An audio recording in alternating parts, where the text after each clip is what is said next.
everyone. Thank you for joining me for this very small business-focused episode of Grilled.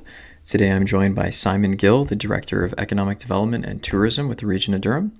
And today we discuss small businesses, agriculture businesses in Durham, and also the difficulty of accessing up-to-date and current information on what's going on with COVID and how the region is helping people take advantage of that new information so that they can access all of the services that are being provided. I hope you enjoyed today's episode and learn as much as I did. So thank you very much for joining me today. It's been a really challenging time figuring out what to do. So it's really nice to have you, Simon. How are you doing right now? How are things for you? Yeah, well, thanks. It's a pleasure to be here, and thanks for having me. We're doing great. Actually, we're doing really well. Totally inspired by all of the hard work that's going on our team at economic development of the region. Everyone is just, running at full steam ahead to support businesses through this crisis, and totally inspired by the business community and the other members on the task force that we've set up. It's been really fantastic to see everybody pulling in the same direction and providing some really much needed help to the business community. Wow. So I own a business in Whitby, but I'm not super familiar with what the region itself does in terms of economic development. I know the towns and what their responsibilities are. So what is it exactly that you do and the region does to try to support businesses right about now or in general? Yeah, for sure. So we've got a really solid team. It's about 16 of us. In the normal conditions, we work on projects like boosting our readiness for investment, attracting new investment to the region, running specialized agricultural economic development programming, tourism promotion, tourism industry development.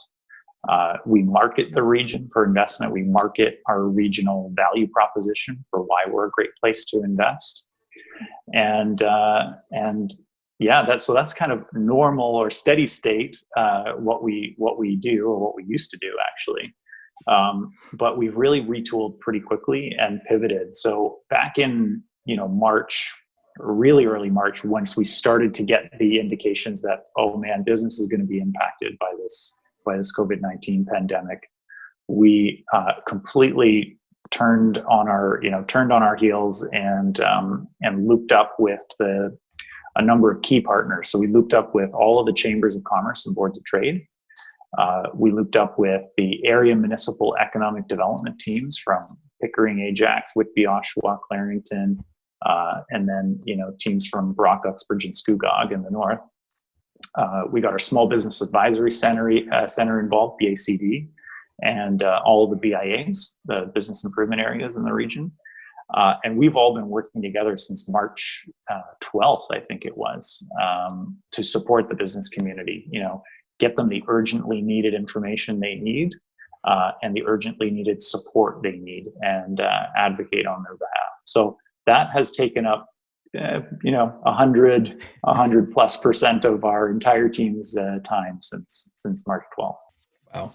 I know, kind of on that note, with you guys previously in the agrobiz, and today, or this week's announcement about some extra funding, and Durham really is a massive bed of agriculture. How has that changed in your life right now? What are you guys working on in terms of farming? Yeah, great question. Farming is huge in the region. We've got nearly 10,000 people employed in the agribusiness, agri-food sector and supporting industries. And it's definitely getting impacted by COVID. In fact, we know we need to put health and safety protections in place at the various workplaces, including agri-food production, to prevent transmission and make sure workers don't get sick. And as businesses start to reopen, we know that's going to be a necessary thing.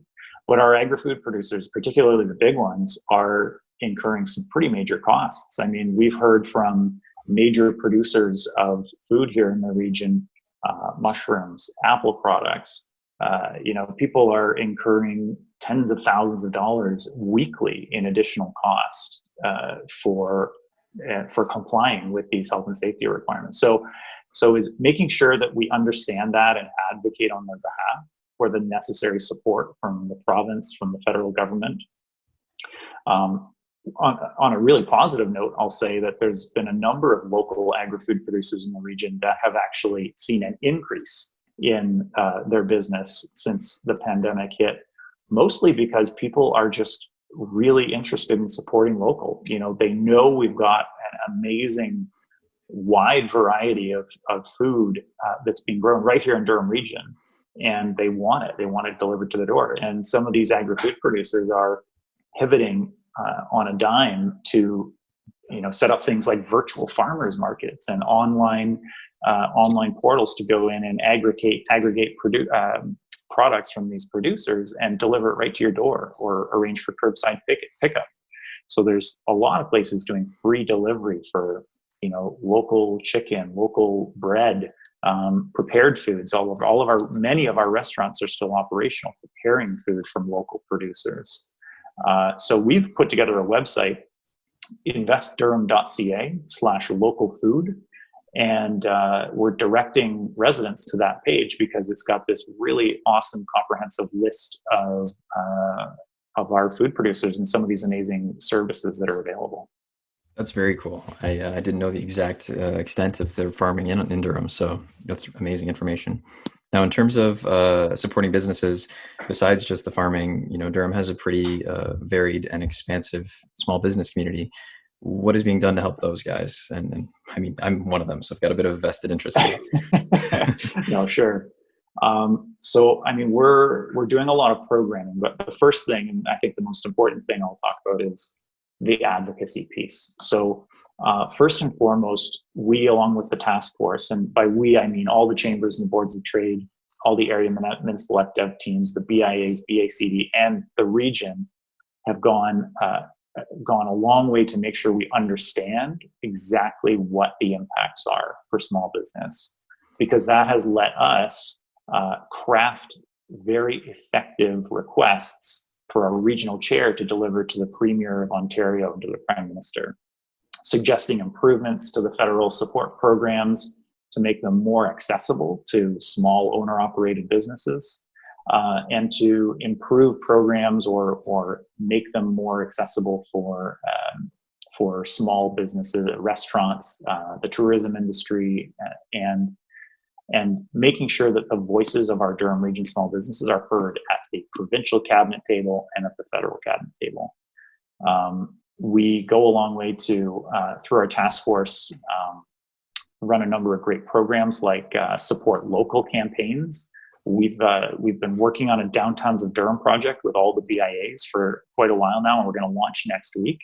It's going to be a project where we're really showcasing the amazing vibrancy that still exists in the small businesses in our downtowns, and encourages the residents of Durham to go rediscover, virtually now, but eventually in person, and go tap into some of those awesome products that are still available. We are working to promote the companies that are experiencing growth right now. And actually, one thing that's we heard loud and clear from our business surveys that small businesses need is help accessing some of these funding resources and programs that are available. Because they keep, there's new announcements every day. There was one today about the agricultural funding, right? So small businesses, it's almost like information overload. They don't know, a lot of people are, just don't know where to go. They need a single point source of information. And we've got that on our website at Invest Durham. We've got that single point source of information. And in fact, we've got a team ramped up and ready to go, answering every single request that we get on a one-on-one basis. We'll set up a call and we'll jump on the phone to help walk businesses through step-by-step the process of applying for every support that they are eligible for. So, absolutely fantastic resource. We're happy to have been able to ramp that up so quickly, and definitely encourage small businesses to check it out at investdurham.ca. No, I know, that's amazing. You guys are doing a really good job, especially with the surveys. I'm getting a lot of those too, just kind of ways to give feedback and get back to you. So I appreciate that. Yeah, and just on the survey piece, I know it's kind of like survey fatigue, right? Like, oh, another survey, I got to fill this out. But rest assured, you and everyone else that are filling these things out, it may seem like it's just going into a black hole, but it's not. The information we get from these is getting put together into a very, very targeted, analyzed summary. And we're sending that right to the premier, and they're reading it. They're getting these impacts directly from us. So, filling out a survey, it may feel like, you filled out 10 of these before, what's the point of doing it again? But it helps, especially the ones from our Durham Economic Task Force. I was actually going to ask you about that too. So you guys are summarizing them and then sending them on. Has there been like a major complaint or like sort of the biggest challenge that is sort of identified by everyone besides just getting good information right now? The biggest issue we know right now is cash flow for small businesses. It comes up in various forms. I don't have the cash flow to service my rent obligations. I don't have the cash flow to service my utility obligations. It really all comes down to small businesses needing financial help directly right now. And some of them don't qualify for the programs for various reasons, but they still need the support. Some of them have the programs available, but for whatever reason, either their landlord isn't able to or doesn't want to participate in the rent assistance program. So that is by far and away the biggest issue that we have been working to advocate on their behalf for and try and help solve. I know even on the rental side specifically, that's been kind of a crazy situation with just May 1st passing recently, and not every landlord knowing how to apply or whether they would even qualify if they do apply, and do they hold off on charging rent until then or just, evict people. So that's definitely been a stressor for especially like my plaza area. And the fact that you can't apply until May. Has there been any sort of update that you know about in terms of the rental situation or? Well, we do get assurances from the province and from the federal government, and I do want to take a minute and just commend them on their efforts to try and respond to this crisis, because they do the province and the federal government, with our help and help from groups and task forces like ours, they know what these issues are and they're working to help solve it. But one thing that we stress every time we get the chance is the urgency, right? We gotta work towards some solutions as fast as we can, because with cash flow issues comes, for everyone individually, their own cliff date, where you get to the end of this cliff and there is no more cash flow. What do you do? So the urgency is there, and we're working to try and make that known and understood. Awesome. Now, recently, there's been a lot of talk about kind of moving towards reopening slowly, and then the new stages that have been announced towards that. How do you see kind of Durham kind of healthfully getting towards a better situation forwards? Yeah, I mean, I can't wait to to see this accelerate and see the reopening happen. But we totally recognize, and every business owner recognizes, the need for that direction to come from public health. And we recognize the need for compliance with some new requirements. It's not going to be back to normal; it'll be back to new normal. And some of the things that the Durham Economic Task Force are doing and working on right now are really targeted programming to help get to that new normal. So, for example, we know that PPE is going to be a requirement for many workplaces. So we're actually working right now on a Durham region marketplace for PPE, where we link up all of the businesses that need it to all of the producers locally here in Durham that are making stuff. There's dozens and dozens of producers right here in Durham that have pivoted their business model, and they're making disinfectant, sanitizer, masks, gowns, all manner of face shields, all manner of PPE. And we're going to put a marketplace together and put it up on our investdurham.ca page shortly, to make sure that, at least as a first chance, we see if we can't link up local businesses to local suppliers and help support local. That's so awesome. I definitely have been thinking about that going forward with board gaming as an event-based business myself. It's tough to have a separation or some sort of a protection between each player when they come in as a group, and keeping that new normal social distancing. And thinking about retooling, it's going to be expensive, I think, for a lot of places, particularly restaurants that are going to need to buy dividers or shields or some sort of separation. Do you think about any programming or anything coming down the pipeline that might be able to support people in terms of retooling into having a more new normal type business? Yeah, I mean, I'm hoping there will be. I'm hoping there will be some form of provincial, federal financial programs or support programs to help get us to that, get businesses to that new normal quickly. I know that businesses in Durham region specifically are resilient. You know, we've diversified. We've always bounced back, and we've been, in fact, diversifying for decades. We've got a really, really tremendous innovation community here. You know, we've got the Spark Center, which is it's an innovation incubator. We've got 1855 Whitby. It's our accelerator for, tech companies. We've got BACD Community iLab. We've got the University Untech U with their brilliant Catalyst space. We've got the AI Hub at Durham College. And there's all of these, so many more that I could just keep going on and naming. But this whole innovation community is already rallying behind small businesses to help them innovate their way out of this crisis as well. So I see, where I see us as being in a crisis, I also see a real opportunity for us to innovate and emerge stronger. Awesome. And that actually leads really well to my next question, which is, what has been the most hopeful, awesome thing you've seen? What has been the biggest success so far in terms of moving towards a better situation? Yeah, good question. I mean, the biggest success by far is just the eagerness and the speed at which our local companies completely stopped what they were doing and retooled and started helping their community. Distilleries and breweries ceasing production and immediately retooling to make alcohol-based hand sanitizer. Ontech U 3D printing face shields and designing, coming up with designs for ventilators. Oshawa's GM plant just completely retooled and brought in specialized equipment to manufacture medical masks at mass quantities for the healthcare system. It's these acts of kindness and solidarity that has been the biggest win, I think, so far for our community. And it's really led by the business community here in Durham region, and it's really pretty inspiring, actually. And we have really loved sharing all of those good news stories on our social media and through the media.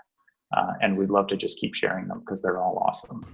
That's now with that, is there anything that you would suggest people who maybe own a business in Durham or are just generally a resident? Is there any kind of important note for them to take away from today or from Durham EcDev? The biggest note I would say is, just check our website, investdurham.ca. We've got all of the latest news there. We update it at least daily, so you don't have to keep track of all of the press releases and new announcements. And we'll help you. We'll give businesses one-on-one help to find out what they're eligible for and help them get access to it. So reach out to us on our website, and we'll get through this. Awesome. Okay, so I've got two good closing questions here. The first one is, if you were going to ask Dr. Stephen Murphy something right now, what would you ask him? Because he was my next interview. That's a good question. Well, actually, I already got to ask him my question, and I asked him how we can collaborate more on an economic recovery strategy. And he had some great ideas for how Ontario Tech University is going to help contribute the overall economic recovery strategy of the region and our economic task force. And so I'm very happy to say that Stephen and his whole team and us here at the regional EcDev are already working together on ways that we can get help from the university to get through this crisis. Awesome. Okay, well, I'll have to come up with my own then. And in terms of who else I should speak to, do you have any good suggestions for people that people should really hear from? I know that there are members on our economic task force that are really tuned in to what's going on in the business community, and they are really great resources for information. Any of the executive directors of our chambers of commerce or boards of trade are definitely worth reaching out to. If you need some contact info, I can follow up and give you some. Awesome. I will definitely be following up with you with that then. Thank you so much for Great. your time today, Simon, and I appreciate all of what you've told us. So Great. Well, happy to be here. Thanks for having me. thank you.